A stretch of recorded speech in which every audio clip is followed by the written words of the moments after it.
He drove the same route for 12 years, no name, no smile. Just silence, until one morning a recruit froze mid-step. His eyes locked on a faded seal trident. They thought he was just the bus driver. They were wrong. Route 12 always arrived at exactly 5:45. I am in. Rain, shine, hurricane watch, even during the union strike of 2016. It pulled up like clockwork outside the Naval Special Warfare Prep School gate, engine idling with the patience of a man who didn't care for excuses or delays. The man behind the wheel? He didn't smile. He didn't wave. He didn't speak unless necessary. Most just called him Boots. Some younger drivers at the depot referred to him as the Ghost, half in jest because he seemed more like a rumor than a co-worker. He never changed his routine, never varied his route, never called in sick. His name badge read W. Griggs, but no one ever dared to ask what the W stood for. The truth was, no one really cared. Or at least, no one thought they should. Walter Griggs looked like someone time forgot. Weather-beaten skin, a frame that had once been strong and was still steel beneath the surface, and eyes like a storm that had passed but never fully cleared. His navy jacket bore no patches, but the way it hugged his shoulders screamed military. His boots were heavy, tactical, not standard issue for a transit driver, and always laced perfectly. If someone pointed it out, he didn't respond. He didn't respond to much. Each morning, Walter arrived at the depot 20 minutes before departure. He'd perform his pre-trip inspection like he was preparing an aircraft for deployment. Mirrors, brake pressure, tire tread, emergency exit latches. Each movement precise, economic, methodical. To Walter, this wasn't just a job, it was a pattern, a ritual, a new kind of mission that still required discipline and vigilance, even if no one else saw it that way. One cold Thursday in October, a new recruit stepped onto bus 12. Fresh fade, boots still creaking, uniform clean enough to blind in the sunlight. Jace Harper, 21, from Wilmington, North Carolina. First week at NSWP, adrenaline still outweighing exhaustion. When he boarded the bus, he offered a sharp nod and said, "Good morning, sir," out of pure instinct. Walter looked at him for exactly half a second through the rearview mirror, then returned his eyes to the road. Harper sat near the front, watching. At first, it was just curiosity. But that curiosity sharpened with each passing turn. There was something different about the way this driver moved. The way he leaned into curves with just enough shift to protect passengers.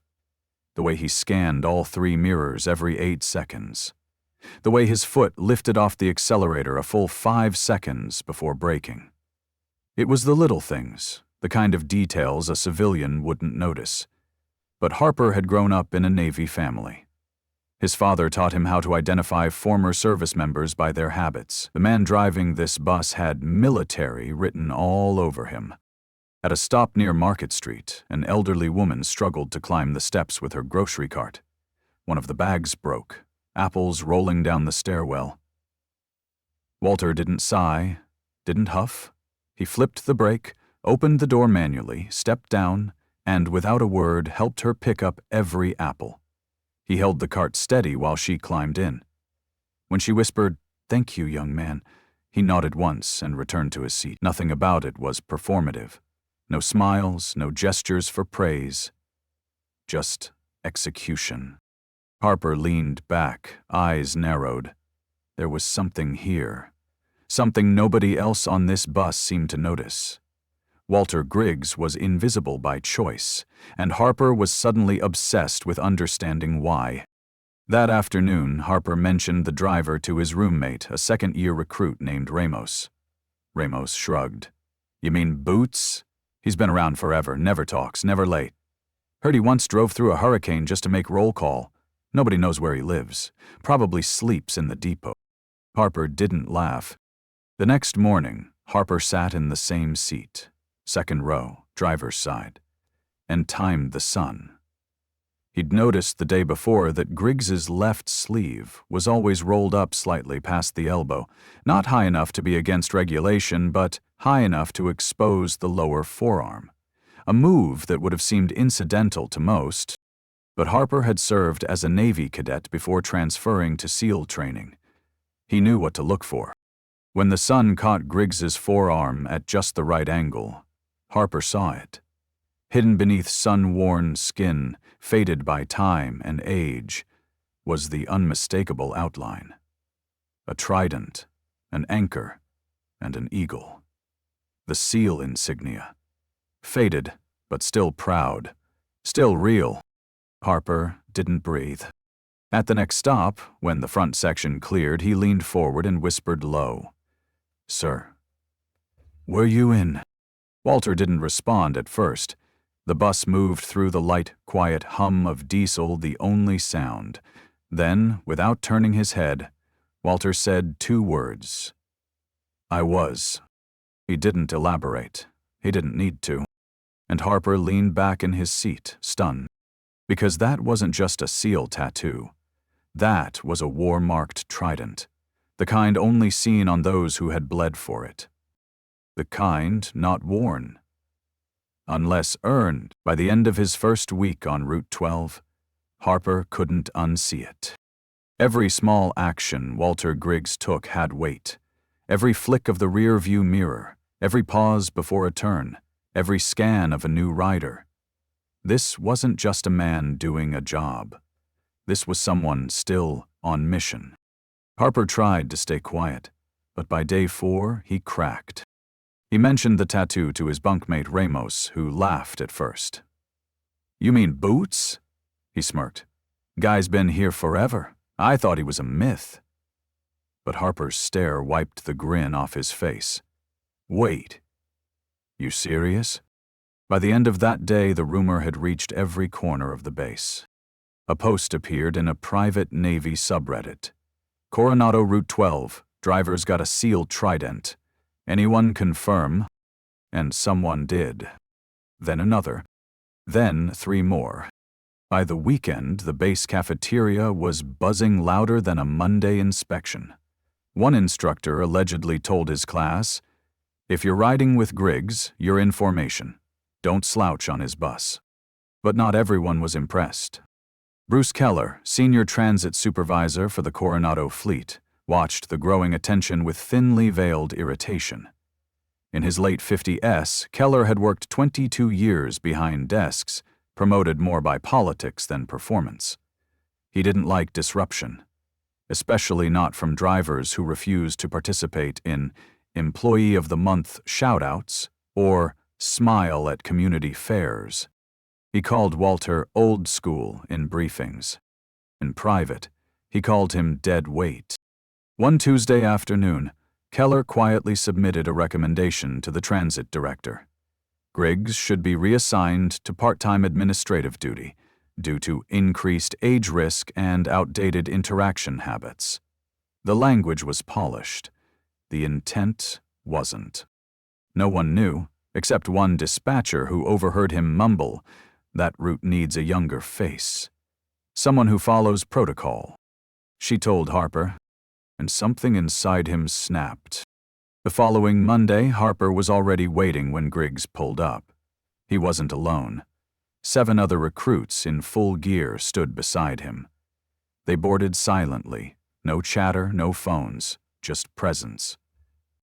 When Griggs closed the doors, Harper leaned forward and whispered, "They're trying to push you out."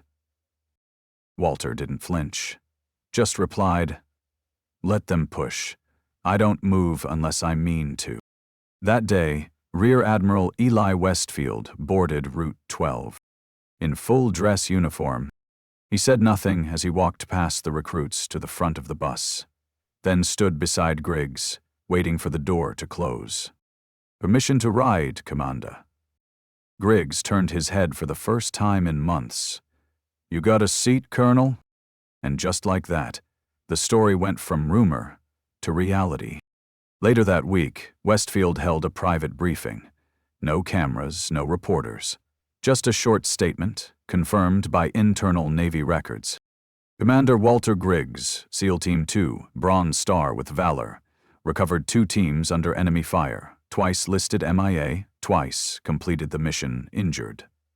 Retired quietly, returned to service, in his own way. The Navy community responded instantly. Forums flooded with testimonials. Some remembered hearing his name whispered during Bud/S. Others said their COs referenced him without context. Be like Griggs. Even local news picked up the story. A headline from the San Diego Tribune read, "Bus driver at Coronado is a SEAL legend hiding in plain sight." But Bruce Keller wasn't done. He didn't fight it publicly. He didn't need to. Instead, he began subtly changing shift rotations. He submitted another memo requesting that Route 12 be evaluated for route consolidation to reduce redundancy. When confronted in a staff meeting, he shrugged. It's just logistics. No one's irreplaceable. But the message had already been sent.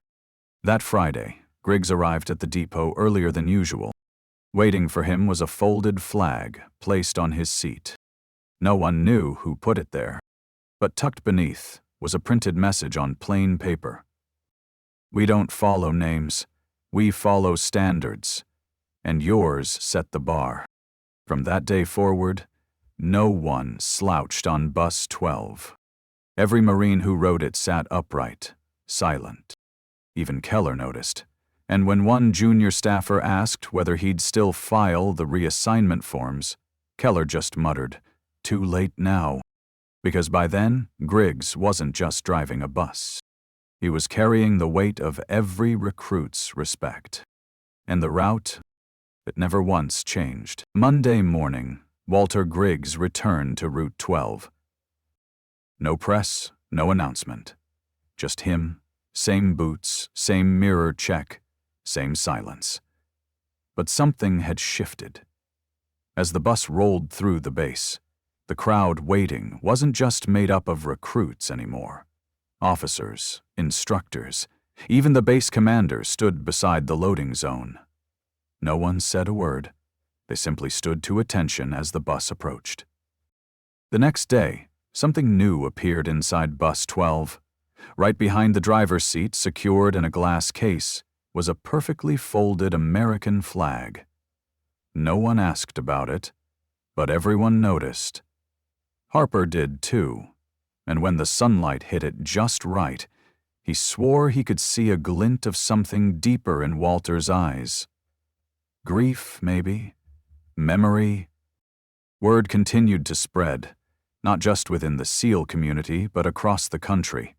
Military forums, veteran Facebook groups, even a segment on a late-night news show. But Walter refused interviews, turned down podcasts, declined even a Navy tribute at Arlington. "I drive," he said. That's all. But it wasn't. 2 weeks later, the Department of Defense issued an internal memo titled Unrecognized Legacy, IF Commander Griggs. Classified portions were unsealed. Footage from Black Ops missions were redacted and blurred, but one thing remained clear. Every mission with Griggs ended in success, even the ones no one else walked away from. At the transit board, something else happened. A mid-level operations manager named Dale Coster, the one who'd first pushed the fitness complaint, had his emails leaked. Turns out he'd been planning to force out Walter in order to replace him with a relative. The messages were cold, disrespectful. "He's just a relic behind the wheel.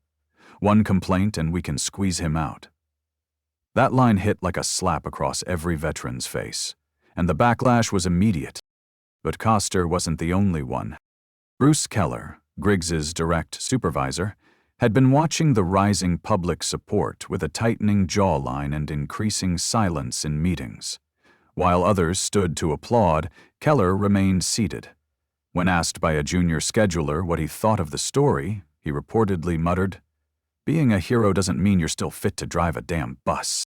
According to depot staff, Keller began adjusting shifts, floated the idea of rotating younger drivers with more initiative onto Route 12, and even filed a request to evaluate Griggs's emotional accessibility in a public-facing role. It was all phrased diplomatically, but everyone knew what it meant. Griggs ignored it. Keller took that as weakness, until the backlash hit him too. The city mayor held a press conference. "Let me be clear," she said. "Commander Walter Griggs is not just a city employee, he is a national asset. And from this day forward, he holds honorary status as a veteran in residence with the Department of Transit. Route 12 is his, as long as he wants it, and if he ever steps down, we'll retire the number." The crowd erupted, but Walter didn't react. That afternoon, Harper found him in the depot, polishing the bus windows. Same steady rhythm, same deliberate movements. "They're calling you a legend," Harper said. Walter didn't look up. "Legends are dead." "Then what are you?" Harper asked. Walter paused. Then, without turning, he said, "I'm what's left." Harper stood in silence for a moment, then handed him a small notebook. "I started journaling what I'd seen from you. Your patterns. How you move. How you lead without speaking. I thought it was for me, but maybe it's for all of us." Walter took it, held it, said nothing. But he didn't hand it back, either. That weekend, a photographer from the Naval Heritage Program requested permission to ride Bus 12 for 1 week, not to photograph Walter directly, but to capture what service in motion looks like. Walter refused, of course, until Harper convinced him otherwise. "You're not posing," he said. "You're just letting people watch you do what you already do." So the photographer rode in silence, capturing hands gripping the wheel, boots steady on the pedals, mirror glances, and most importantly, the way new recruits entered and slowly began to sit straighter, speak softer, breathe deeper. The photos were compiled into an exhibit titled The Quiet Watch. It went viral. That's when the Pentagon called. Not with orders, with an invitation. A private reception, only for SEAL alumni, no cameras, no press, just brothers and sisters in arms. Walter didn't RSVP. He didn't need to. When he walked in that night, the entire room stood. One man approached. Admiral Sebastian Grant. Former commander of Joint Special Ops, now retired. He saluted, not as a formality but with pride. "You trained me," he said. "You kept me alive." Walter's eyes softened. "You were a hard case." Grant smiled. "You made us all better."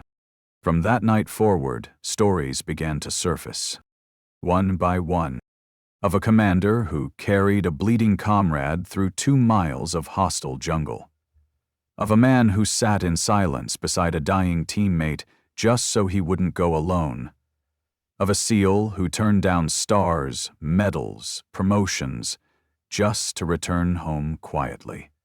And when he was offered a government job post-retirement, he walked into the recruitment center instead and said, "Any job where I can still serve." They gave him a bus, and he made it a battlefield of discipline, honor, and quiet transformation. But even legends bleed. 3 months after the exhibit, Walter missed his first day in 12 years. No explanation. A stand-in driver reported for duty. The route was on time, the drive was clean, but it wasn't the same. Recruits noticed every bump in the road, every hesitation at stops. They whispered in the back seats. "Where is he? Is he okay? Did something happen?" The next day, Walter returned.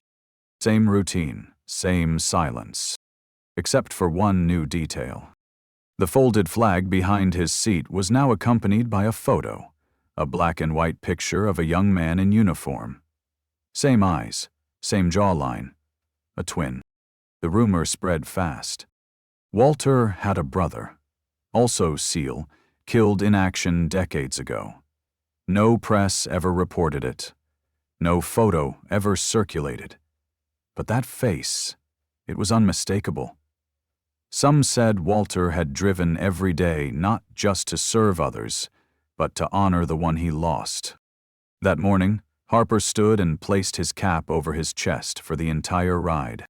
So did everyone else. And Walter saw it all in the rearview mirror. No words, just the silent acknowledgement of warriors across generations. It started with one salute, then another.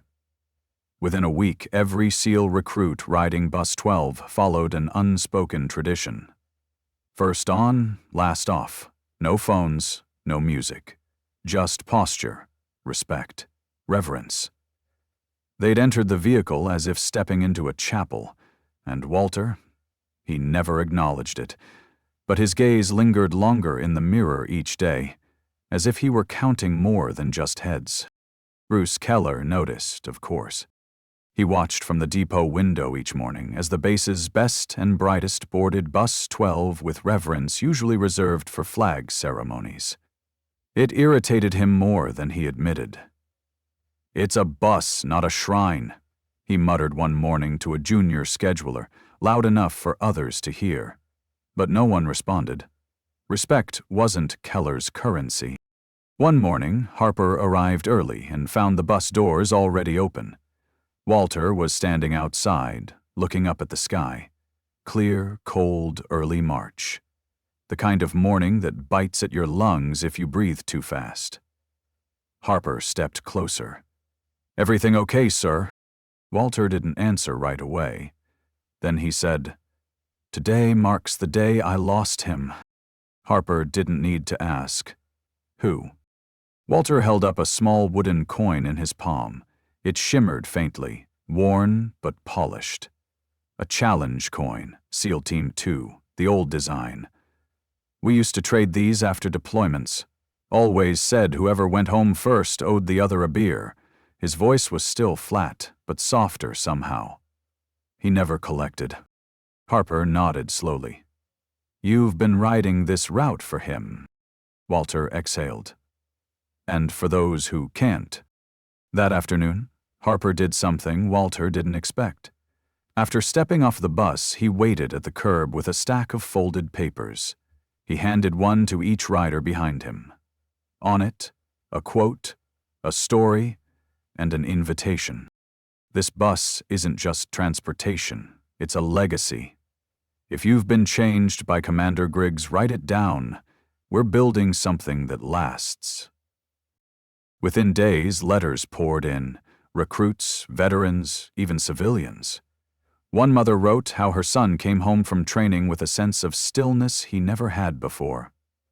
He said the man who drove him each morning taught him more about command than any drill sergeant ever did. Another letter came from a former officer, now a teacher. He described how, after 12 years of ignoring his service, riding Walter's bus brought him back to discipline, honor, and grace. "I walk straighter now," he wrote, because he never stopped standing tall. Keller saw the black leather-bound notebook placed on Walter's seat a few days later. It was embossed with gold, "The Quiet Watch, Lessons from Route 12. He didn't say a word. But several drivers said they saw him lingering near Bus 12 longer than usual that morning, watching Walter climb on board, notebook tucked behind the glass next to the folded flag. Someone claimed he was holding a reassignment form. He never submitted it. Then came the unexpected. Walter missed a full week. No explanation. No substitute driver either.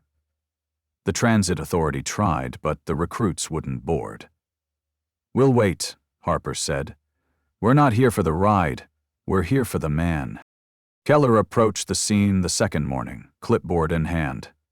"This is insubordination," he whispered to the operations lead. But even he knew. He couldn't enforce anything, not against this. On the 8th day, Walter returned. His boots slower, shoulders a bit heavier, but he was there. As the bus filled with familiar faces, One recruit stepped forward and placed a second flag beside the first. "For your brother," she said. Walter didn't reply. He just nodded once, and for the first time he reached up and turned the rear-view mirror. Not to check traffic, but to meet every eye on that bus. What they saw wasn't just a driver. It was a man who had never stopped serving, never stopped protecting, even in silence. Especially in silence. That evening, Harper made a video. It wasn't flashy, no music, no narration, just clips of Walter's hands on the wheel, boots stepping onto the curb, recruits boarding in silence, the folded flags, the coin. He ended it with one quote. "Some heroes wear stars, others wear steel-tealed boots. But the ones who never ask for recognition, they leave something deeper than a legacy. They leave discipline behind, and that never fades." The video went viral, not for the views, but for the impact. Letters poured in again, this time from generals, Gold Star families, even cadets who'd never met Walter. They all said the same thing. "It reminds us who we're supposed to be." And Walter? He said nothing. But from that day on, before every route, he did one new thing. He paused, took a deep breath, and then, quietly, drove forward. Keller watched from inside his glass office. He said nothing either. But when he passed Walter in the hallway a few days later, he nodded. And Walter? He didn't nod back. But he slowed just enough for Keller to know he'd been seen. But years passed. And still, every morning bus 12 pulled in. 5:45 a.m. sharp, same route, same silence, new faces, new stories, but the same quiet force behind the wheel. Until one morning it didn't. No announcement, no official statement, just an empty stop. The recruits waited. 10 minutes passed, then 20. The silence stretched longer than usual, thicker, heavier. Then a younger driver pulled in, eyes wide, clearly nervous. He stepped out, removed his cap, and said, "Commander Griggs has retired. This route is now yours." The recruits didn't board immediately. One by one, they placed their palms on the side of the bus. A moment of respect, a passing of weight. And only then did they file in, quiet, composed, carrying more than gear now. They carried the legacy. At the depot that day, a new plaque was unveiled. No marble, no fanfare, just a weathered steel plate mounted at the entrance. Walter Griggs. He didn't speak much, but he never missed a mission. Inside, the case behind the dispatcher's desk held the original trident coin, the one he carried for decades. Alongside it, the leather-bound book, the quiet watch, and one more item, added by Harper himself, a photo, taken at sunrise, the mirror angled just enough to catch Walter's eyes watching the road behind and ahead. There was also a folded sheet of paper inside the case. It wasn't fancy, just a signed memo, faded, now laminated. Written once by Bruce Keller, a reassignment request, never approved. Above it, someone had scribbled in pen, "Leadership isn't granted by title. It's proven, mile by mile." In the following months, Walter's story was added to the Navy's official training materials. Not under medals, not under tactics, but under leadership. A segment titled, "Command Without Words." New cadets read about him, watched that silent video. Some even made the trip to Coronado just to ride the bus that still bore his number. The seat he used was no longer occupied, but it wasn't touched either. It remained preserved.